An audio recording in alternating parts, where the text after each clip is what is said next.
Éric Pongérard, où sommes-nous? Alors, vous êtes au 109 rue Léopold Rambaud, atelier galerie d'art contemporain. Et qui expose?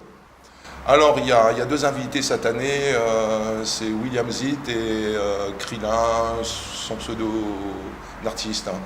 William Zitt qui on ne présente plus, qui a un travail conséquent que j'apprécie beaucoup, et Krillin, quelqu'un que je connais depuis très longtemps, où je n'avais pas vu son travail. Et là, j'ai découvert un truc tout à fait nouveau, conseillé par William Zitt. Donc voilà, tous les deux, ils sont bienvenus dans la galerie Atelier. Alors le titre de l'exposition, c'est KWE sur 3 égale 109. Alors M. Pongérard, qu'est-ce que ça veut dire exactement? Oui, en fait, j'ai maintenu le même principe de la première édition, où on avait récupéré les initiales des prénoms de chaque artiste, qui aboutit à un nom, et qui était divisé par 5 pour la première édition, et égale 109. C'est la plus grande logique mathématique. Et là, on est avec Krillin, il y a le K de Krillin, le W de William et le E de Pongérard, et ça fait quoi divisé par 3, logiquement, ça fait 109. Un Et coup de bol, 109, c'est le numéro de l'atelier. un coup de bol, parce que ça aurait pu faire 110, ça aurait fallu déménager. C'était presque le risque, mais bon, avec la mathématique, ça ne se trompe pas. On est en plein dedans. Ouf. Alors dans cette première pièce, que trouvons-nous? La première pièce, c'était une logique pour moi de présenter les trois exposants. Donc il y a un pan de mur pour chaque invité. En entrant à gauche, il y a une série de tableaux de William Zitt, c'est Tête CAF, une série de 9 portraits.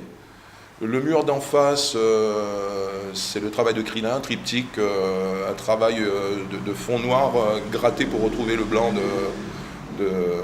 du tableau.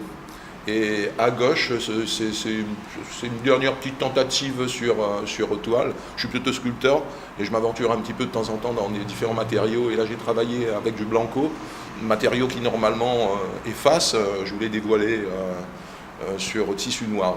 Donc voilà, c'est une petite aventure comme ça et je pense qu'il y a quoi explorer.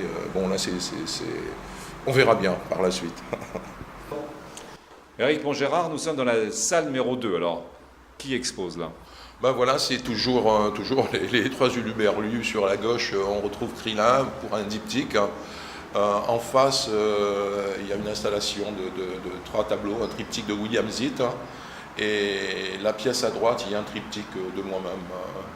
Et sur la gauche, petit mur, il y a les portraits de Tête CAF de William. Alors par un tour de magie, dans quelques instants, on va découvrir l'œuvre qui est derrière vous. De quoi s'agit-il?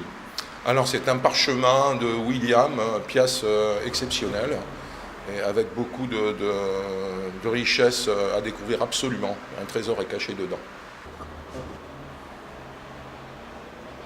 Alors petite salle, petit tableau de William Zitt. Pouvez-vous en dire quelques mots? Oui, en fait, William Zitt a voulu impérativement occuper cette salle de bain à l'origine, et il a couvert les murs de ces tableaux qu'on connaît habituellement, peut-être avec un peu plus de couleur sur cette présentation, de 4 triptyques en fait.